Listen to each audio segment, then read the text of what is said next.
নমস্কার। আজকে আর একটা নতুন ভিডিও নিয়ে চলে এলাম। আজকে আলোচনা করব সুখ এবং শান্তি।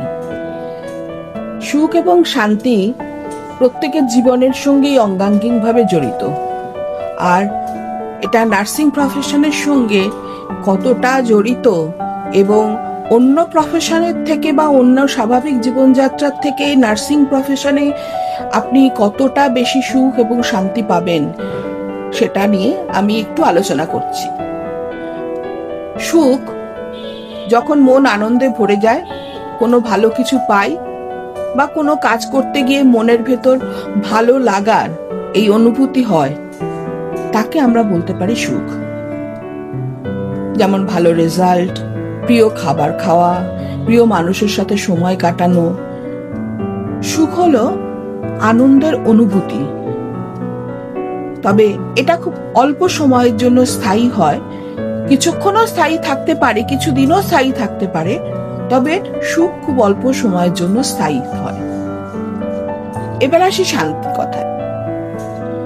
যখন মন ও চারপাশ শান্ত থাকে, কোনো দুশ্চিন্তা বা ভয় থাকে না, তখন যে স্বস্তি পাই তা হলো শান্তি। শান্তি হলো দুশ্চিন্তামুক্ত স্বস্তির অনুভূতি। শান্তি কিন্তু দীর্ঘস্থায়ী হতে পারে, কিন্তু সুখ ও শান্তি দুজনেই দুজনের পরিপূরক।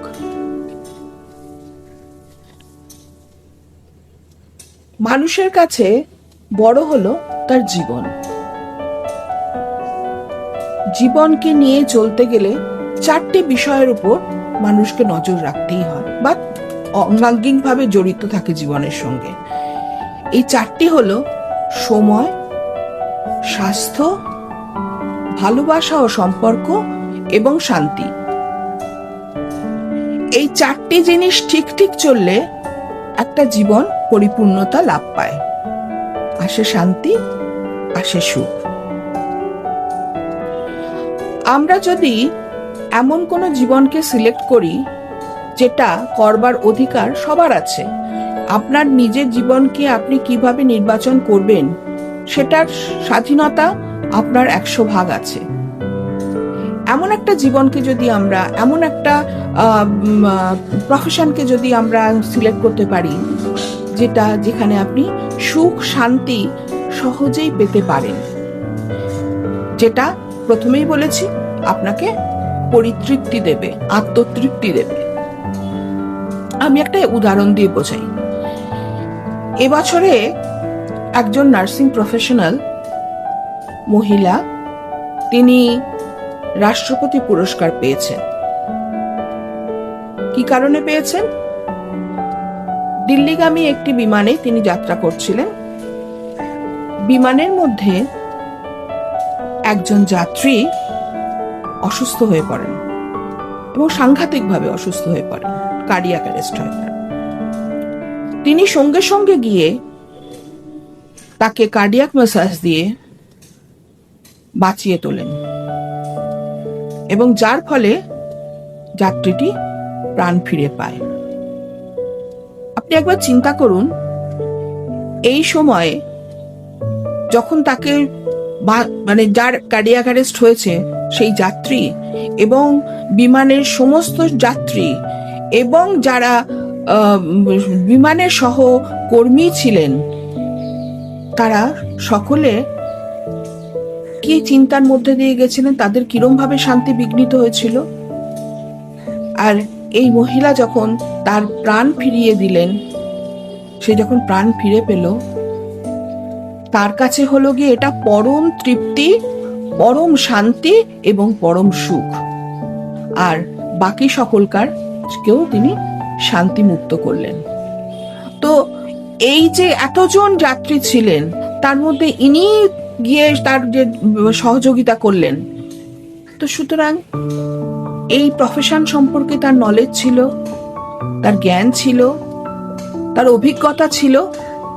তো সুতরাং সেই জন্য তিনি এই কাজটা করতে পেরেছেন এবং তাকে পরে রিকগনিশন দেওয়া হয়েছে, তাকে রাষ্ট্রপতি পুরস্কার দিয়ে। যিনি এই রিকগনিশনটা পাওয়ার যোগ্য জায়গায় নিজেকে পৌঁছে দিয়েছিলেন।